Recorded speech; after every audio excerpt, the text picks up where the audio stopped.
Welcome to அன்பு Sudha kitchen. எல்லோருக்கும் ரொம்ப பிடிச்ச கல்யாண வீட்டு ஸ்டைலில் உருளைக்கிழங்கு வறுவல் தாங்க செஞ்சு காட்ட போறேன். இது சாம்பார் சாதம், ரச சாதம், வெரைட்டி ரைஸ் எல்லாத்துக்கும் சூப்பரான காம்பினேஷன். கொஞ்ச நேரத்திலேயே ருசியோட அழகா சமைச்சு எடுத்துடலாங்க. அவ்வளோ டேஸ்ட் இருக்கும். இப்போ இதுக்கு 3/4 கிலோ நான் உருளைக்கிழங்கு எடுத்திருக்கேன்.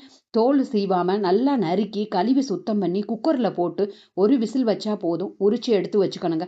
இப்போ ஒரு கடாயில் தாராளமாக எண்ணெய் விட்டு 2 டீஸ்பூனு கடலைப்பருப்பு, 1 டீஸ்பூன் உளுந்தம்பருப்பு, 1 டீஸ்பூனு கடுகு, 1 டீஸ்பூனு சீரகம் எல்லாத்தையும் நல்லா பொன்னிறமாக பொரிச்சு எடுக்கணும். இந்த மாதிரி எண்ணெய் ஊற்றி கொஞ்சம் தாராளமாக ஊற்றிக்கங்க.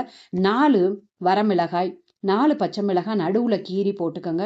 இது காரத்துக்காகவும் கொஞ்சம் சுவைக்காகவும். 1 கப்பு வெங்காயம், அதாவது பெரிய வெங்காயத்தில் 2 எடுத்திருக்கேன். பொடி பொடியாக கட் பண்ணணுங்க. இந்த மாதிரி கட் பண்ணாதான் அது நல்லாயிருக்கும். நல்லா வதங்க விடணும். வதங்கினதுக்கப்புறம் இதுக்கு தேவையான அளவு கருவேப்பிலையை கொஞ்சம் சேர்த்துக்கோங்க. கொஞ்சம் பெருங்காயத்தூள், நல்ல பொடிசாக நறுக்குன 2 கனிஞ்ச தக்காளி அதையும் சேர்த்துக்கோங்க. இஞ்சி பூண்டு விழுது ஃப்ரெஷ்ஷாக நான் தட்டி போட்டிருக்கேங்க. அது ரொம்ப வாசனையாக இருக்கும். இதை வதக்கையிலே அப்படி கமகமான வாசனை இருந்துச்சு. இதுக்கு தேவையான அளவு உப்பையும் சேர்த்துக்கணும்.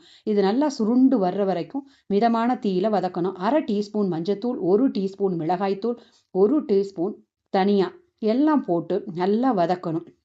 இது சுருண்டு வர்ற வரைக்கும் வதக்கி எடுத்துக்கணுங்க. நான் எப்பயுமே மல்லியை வறுத்து பொடி பண்ணி தனியாக எடுத்து வச்சுக்குவேன். அப்பப்போ ஒரு வாரத்துக்கு ஒரு முறை பொடி பண்ணி எடுத்து வச்சுக்கிட்டோம்னா நல்லா இருக்குங்க.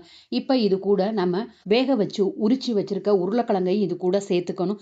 இந்த மசாலா எல்லாம் அந்த உருளைக்கிழங்குற நல்லா சார்ந்து இறங்கணுங்க அந்த மசாலா. அப்போ தான் அது நல்லா டேஸ்ட்டாக இருக்கும். அதனால மிதமான தீயில கலந்து கொடுங்க. இந்த மாதிரி வருங்க. இதில் இருக்கக்கூடிய மிளகாயோட பச்சை வாசனை எல்லாம் போகிற வரைக்கும் நல்ல மிதமான தீயில சுருள வதக்கி எடுத்துக்கோங்க. கடைசியாக இதுக்கு கொத்தமல்லி தலையும் தூவி இறக்குனீங்கன்னா சூப்பரான கல்யாண வீட்டு உருளைக்கிழங்கு மசாலா ரெடிங்க. அவ்வளோ அருமையாக இருக்கும் இதோட டேஸ்ட்டு. வீடே கமக்குங்க. இது உங்களுக்கு பிடிச்சிருந்துச்சுன்னா எனக்காக லைக் பண்ணுங்கள், ஷேர் பண்ணுங்கள், சப்ஸ்கிரைப் பண்ணுங்கள்.